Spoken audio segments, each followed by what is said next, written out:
It's also important because, this is what our clients deal with daily in a matter of shift, like in a matter of seconds or minutes, there's something new.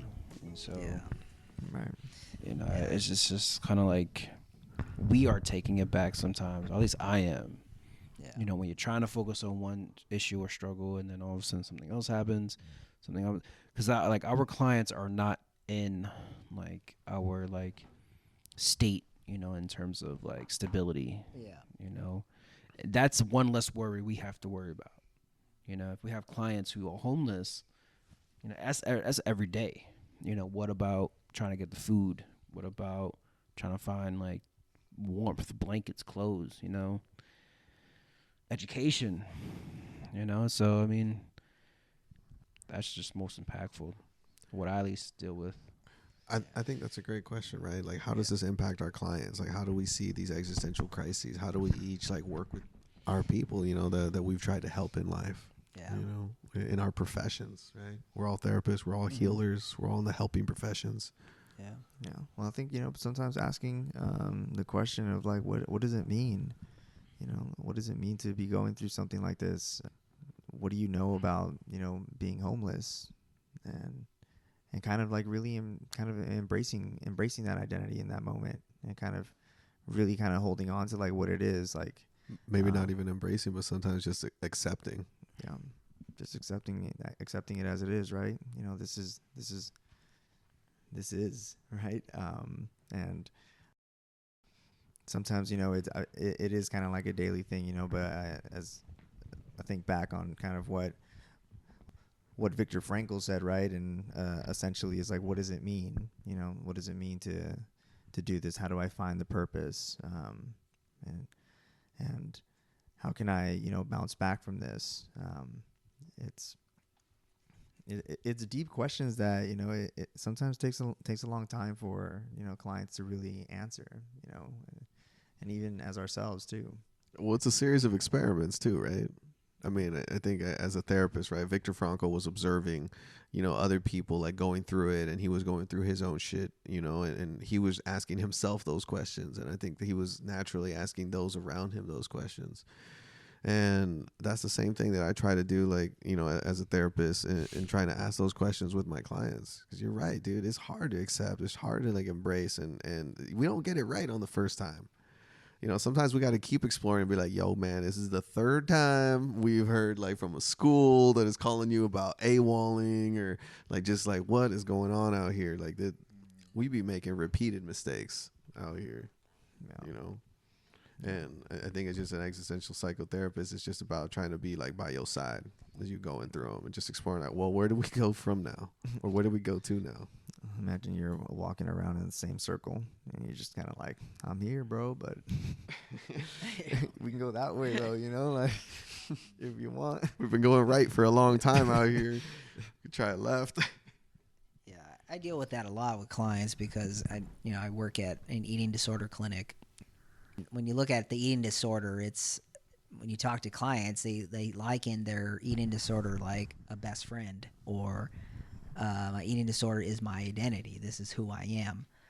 And that's kind of one of the hardest things to deal with, because it's like you're telling me you need to take away my identity. This is who I am, like the eating disorder. And that's the hardest thing to help them separate between what is the eating disorder identity or what is your healthy self or your healthy part in this, and trying to figure out what is what, being able to separate that. And that's what kind of helps them to start letting go of the eating disorder, because they start trying to discover what is their healthy part. But the journey to get there, it's so difficult because they're clinging on to this identity, this ego that they created.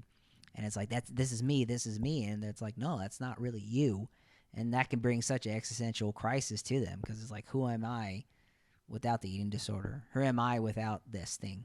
You know? The problem. Yeah. Yeah, it's a daily. It seems like it's a daily practice. Mm-hmm. It's like a habitual.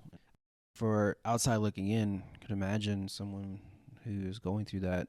Mm-hmm. This is like a structure Mm-hmm. of forcing yourself to not eat or Yeah. to do what you normally would do. So Well, yeah. They get something out of it, you know, from that control over what they eat and what they're not putting in their body or whatever. You know, they get something out of it, and sometimes it's like this sense of achievement that I'm able to control this and manipulate this. yeah, if you're trying to, I'm sure if they sense like you're trying to strip that away from Yeah. them, it's a whole, it's a problem. Yeah, in their mind, it's a problem, you know. But if they can start thinking about a different possibility or a different perspective, or there's a different way of looking at your life or whatever this eating disorder is, then there's that opportunity for them to really discover who they are. You know, We were talking about a purpose for the suffering as like Yeah. a resiliency thing, right? And Yeah. Viktor Frankl, but here in the eating disorder, you're talking about like a purpose behind like a negative pattern. Yeah. One that's taking away something from you, right? Like it's hard having an eating disorder, all the physical challenges, like the weight, the going up, the going down, but at the same time, like even though it's a negative thing, right? The part of the work is trying to strip that identity from them.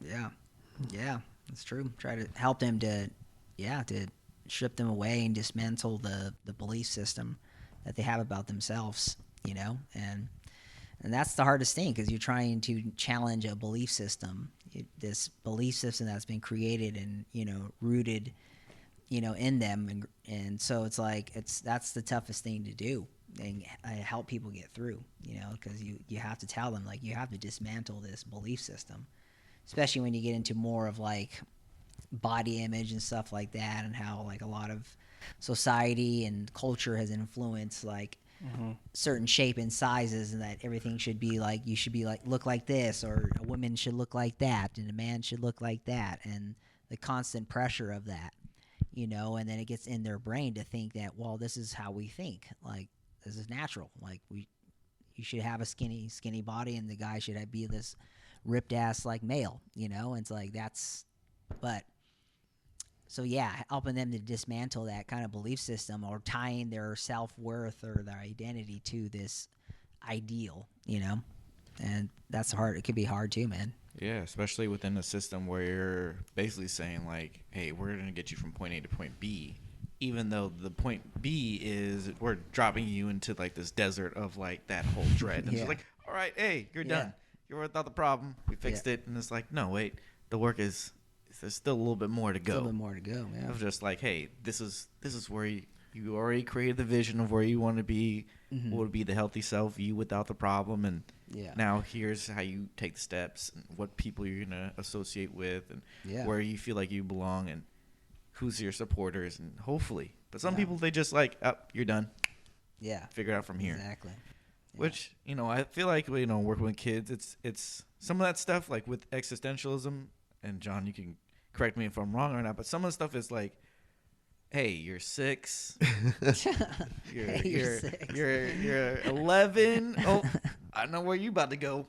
You about to hit that puberty, and then, woo, it's gonna be a whole new world. Are you 16? That's when you start asking the Are you questions. 16?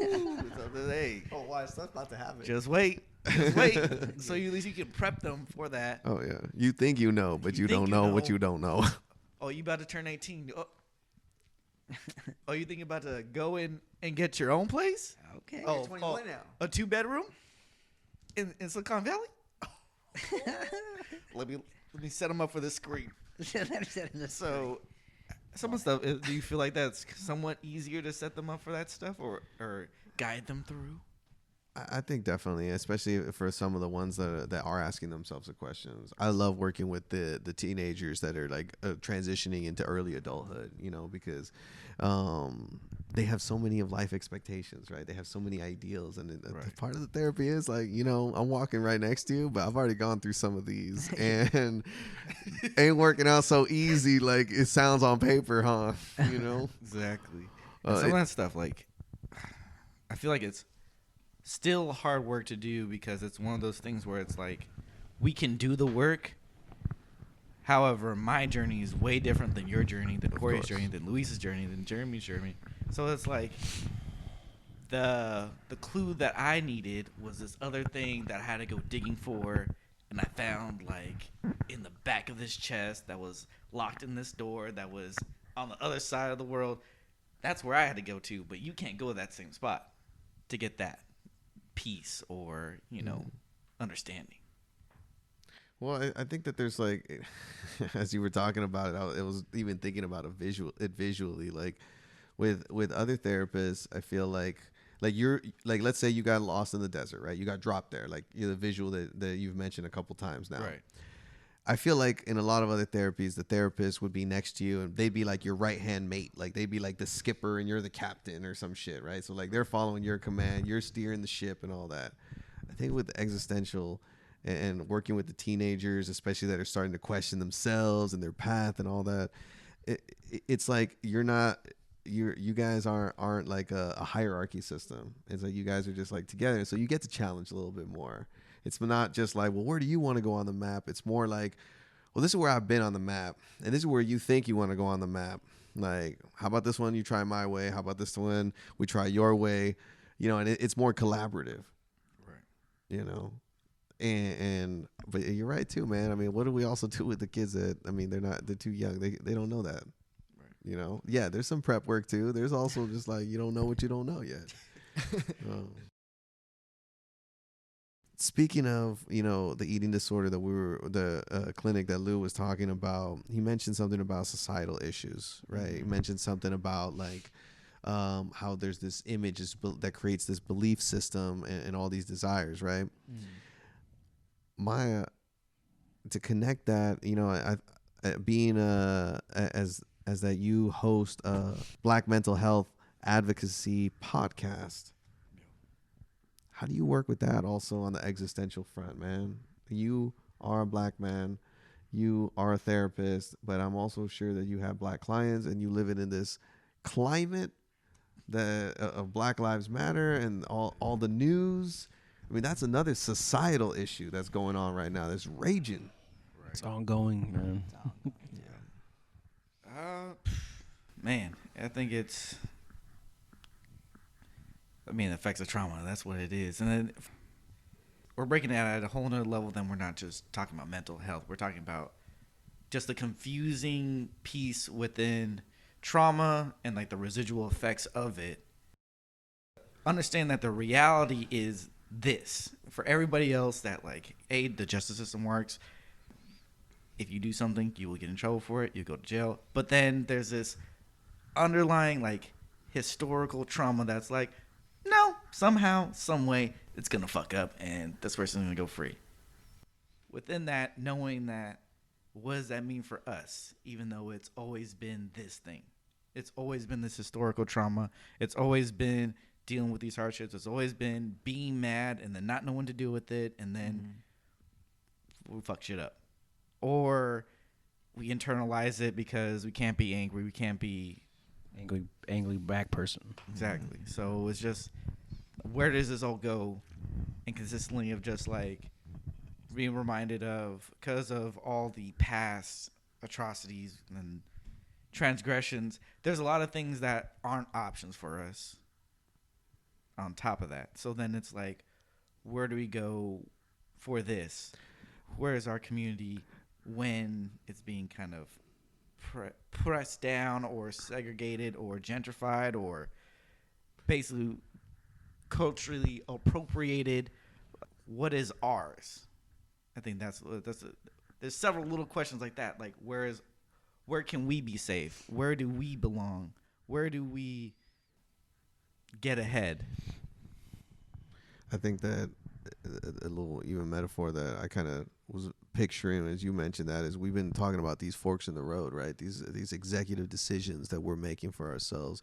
It almost sounds like with all the oppression and the trauma and the residual effects of trauma that you talking about, Maya, in that own existential identity, it sounds like a lot of these forks in the road only really had like one road, or like one road was like burned down or like cut off, or like there were these obstacle courses and shit. It's like, or there's this other path, you know. Other paths. There's a lot of dead ends. A lot of dead ends. You know, we only got, sometimes it's just mostly just one solution. Like there's only one. Like where do we belong? Wherever we are. Yeah. Wherever we are. Because I mean, we have, you know, we're not all African Americans in different countries, but after we've been, you know, traded into slavery and then spread out through across the world, it's not that we can go back to Africa. So we kind of just have to be in that country. And then just being in that country, because of our skin color, we're already then oppressed even more. So then it's like, well, we can't start Wakanda. Maybe, but how long that gonna take?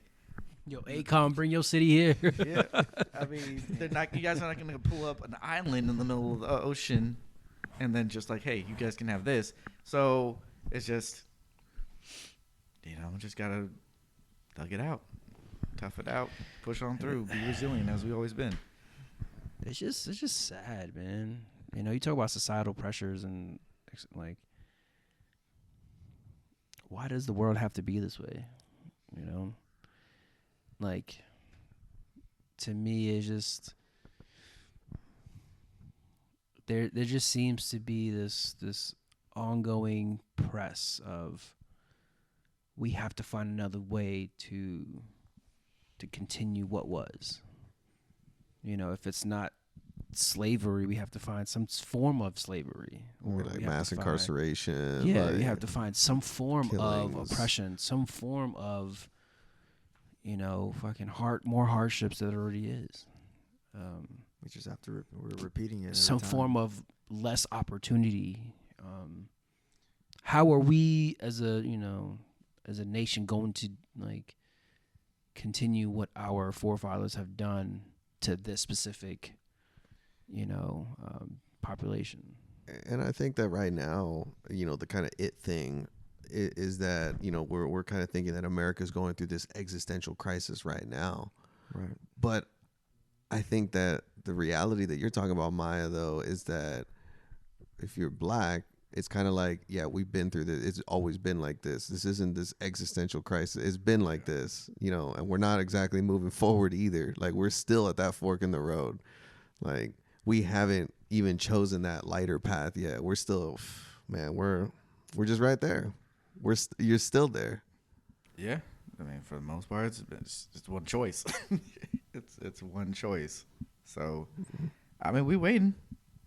We'd be happy to take on more options, more solutions. But in order to say like, you know, we'll just slap on a smile on our face and continue to proceed. But then that's basically, sometimes that feels like that's denying all that's happened and that what continues to happen, and how that makes it difficult to create a foundation of where to go next, which is wiping out our whole, you know, existential progress, or even we're starting from negative. Yeah. Yeah. I mean, for those of y'all who weren't here off the mic, you know, before the podcast officially started, we were talking about storing history, right? We were talking about the first NFTs, all the digital art now phenomenon that's going on. But like Maya, what you're talking about just shutting down this culture, man, is, you know, I was reading one time in this book that said that one of the ways that white colonizers were able to kind of subvert and a lot of this African culture was because a lot of the African culture wasn't written. It was orally passed down, tradition, storytelling, right? Recounting. And a lot of cultures did it. In fact, I think most indigenous cultures did that. I know they did that in Peru, where I'm from, Peru too. But, you know, because there were these kingdoms. There were these places in the world where these empires, you know, in Africa and the Middle East and all that. But in our present time, we've been living for like the last few hundred years off of this other dominant story. You know, that's what I'm thinking about with this existential crisis of being in the non-dominant identity. You know, and that's happened in a lot of different places. You know, we talked about America and being black in America. What about being Palestinian in Israel? You know, there's all these places that are suffering. And I think that's where the questions of existential psychotherapy first started. You know, I think that's where it was at with logotherapy and Viktor Frankl. He's talking about man's search for meaning. How do we get through this suffering? What is our purpose through this suffering? And having that be at least a platform to jump off of, you know, in this fork in the road, you know, just I'm going this way. Because sometimes that choice is taken away from us, right? You weren't born asking to be black. That's just the life that hit you, you know. We didn't ask to be Latino or you know, or whatever other culture we are, you know. But then being born into this certain location where there's already this societal belief system, you know, there's a lot of suffering in the world, man. And I think that from that shared human suffering, I think that's how this existential psychotherapy has really been able to blossom and be, I don't want to say universally applicable, but, you know, just used widely in the field, man. And definitely repping my existential peeps out there. Existential. You know, existential psychotherapy. All 10 of you. All 10 of you still using that.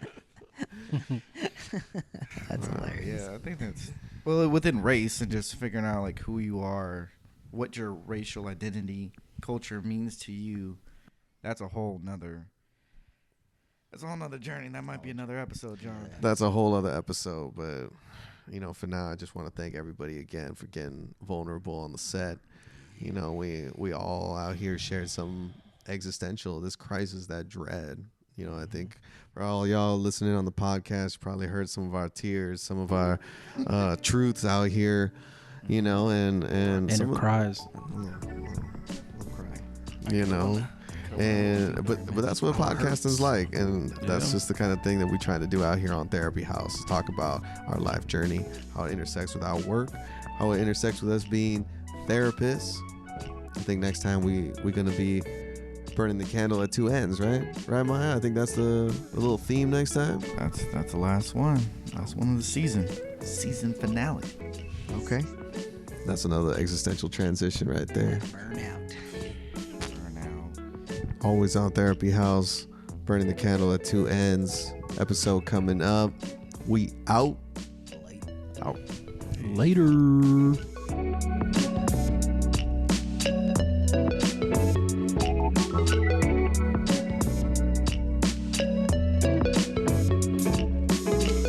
Thanks again, everybody, for tuning into Therapy House. Here to remind you to check out our Linktree at Linktree/therapy_house. There you can find all the links for our podcast website, the different platforms that we are broadcasting on, individual links to our personal pages. Like, comment, rate, and review our podcast so that we can grow. And, of course, subscribe so that you'll be the first to know when we drop something new. Until then, we'll see you next time.